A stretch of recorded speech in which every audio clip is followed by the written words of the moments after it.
is not just an idle discussion. God is telling us that this is the reality we are going to have to live in, and he's naming the names that are going to do it. But because people haven't seen it happen in 5 minutes, because people haven't seen it happen the way they think, then they say it's a lie. But it's extremely dangerous to hear the future spoken so clearly with so many details, and then to be so ignorant as to say, well, it hasn't happened yet, so it's not going to happen. Are you serious? It hasn't rained yet, so there's no rain? This is what people are doing, and they will live with the choices that they're making. The government will be less transparent. It will be less communicative about what they're doing, but it certainly will not be less speechifying. They're going to be talking to us all the time. And God says that this government that Kamala Harris is bringing in will be far less accommodating than any other government in history. Accommodating means that if people strongly resist something, if people are not on board with something, if people are protesting something, that the government is aware of it and is able to pivot and find out why the people are unhappy and perhaps make some concessions.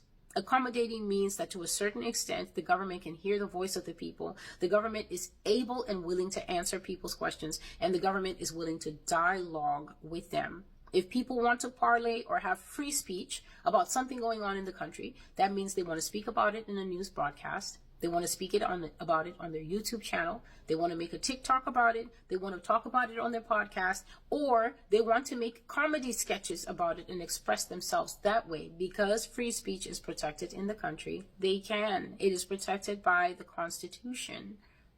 Now, please hear what God is saying, because this is the Holy Spirit's revelation, because I don't know this woman. God says that this is not going to happen with Kamala Harris, because Kamala Harris has a quick temper and she has very thin skin. Now, you've never seen this woman have an outburst in public. She usually seems to be jovial. Even when she's caught off guard, she'll laugh and she'll try to deflect. But God says that this behavior, this outer behavior, is actually masking a quick temper and very thin skin. Thin-skinned people cannot handle criticism. Thin-skinned people cannot handle being made fun of on Saturday Night Live. Thin-skinned people cannot handle hearing many podcasts saying many things. That's not going to be tolerated. Listen to the Lord the same way that God described the personality of Vladimir Putin years ago in 2019. And then Tucker Carlson sat down with Vladimir Putin, and Vladimir Putin has been saying all the things that I've been saying. And who told me this? The people who watch the blog, the people who watch the old things are sending me constant email. Celestial, this man said with his own mouth that he's interested in maps. This man said with his own mouth that he's interested in the old borders of Russia. But in 2019, I wrote these things on the blog that God says Putin is like this, and Putin thinks like this, and Putin does this. And these are Putin's motivations. So here are the motivations of your future president. She's extremely thin-skinned, and she has a quick temper. And God says that the veneer of civility, the ability to answer a question and say, oh no, that's not so. God says that beneath that thing, this woman gets very, very angry. And if she is within striking distance of the one who has made her angry, she will strike them. She will strike the people who make fun of her. This woman will be very rough with her detractors, and she will be very partial to her friends. This is the kind of person who will make lavish gifts towards those who are in favor with the crown, and then will confiscate the land and belongings. This is how old kings used to be. They would confiscate the land and belongings of the nobles that they were angry with, and they would put those men in jail forever, and then would take their land and their animals and give them as gifts to their personal friends, the ones who were called the king's favorites. That's what the Lord is saying, that she has a very thin cover of a civil behavior, but underneath that, she gets very angry, and she's going to strike at people who mock her and strike at people who oppose her, but she will be extremely good to her friends. Think of this phrase: I am a friend to my friends and an enemy to my enemies. This is how regime government works. Favor is given to the favorites, but it will be a very hard rod of sidelining and persecution to those who are seen as political detractors or enemies. Hear the word God is saying.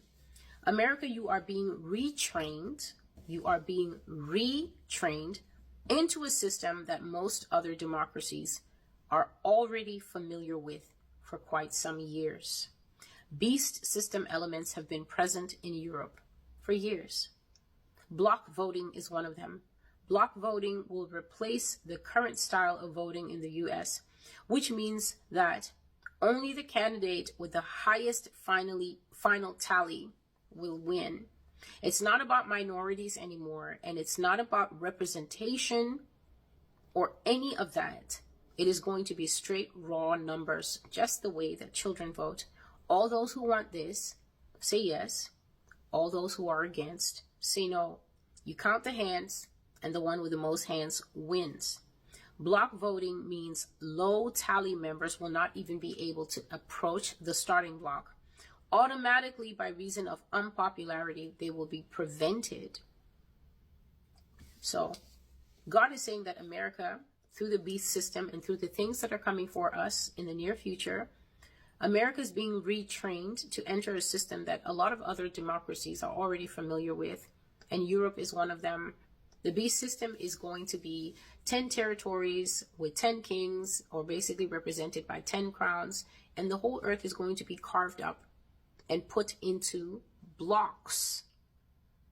And this really surprised me when the Lord started talking about block voting, because in a lot of modern countries, they don't really follow block voting, because block voting is just basically 50 people standing together, or let's make it even harder, an uneven number like 49 or 47 people standing together, and then they say, all in favor of this, and then you raise your hand, and then all in favor of that, you raise your hand. And block voting takes no notice of, is there fair representation? For instance, in a block of 49 people, if you have 38 men and just a few women, and then you name something, for instance, you say, who wants to watch Monday Night Football on TV? There's only one TV. Obviously, the 38 men are going to carry it. Even if only 30 of the men vote yes and 8 of the men abstain, there's no way for the women to end up able to watch what they want, because it is block voting. So it takes no notice of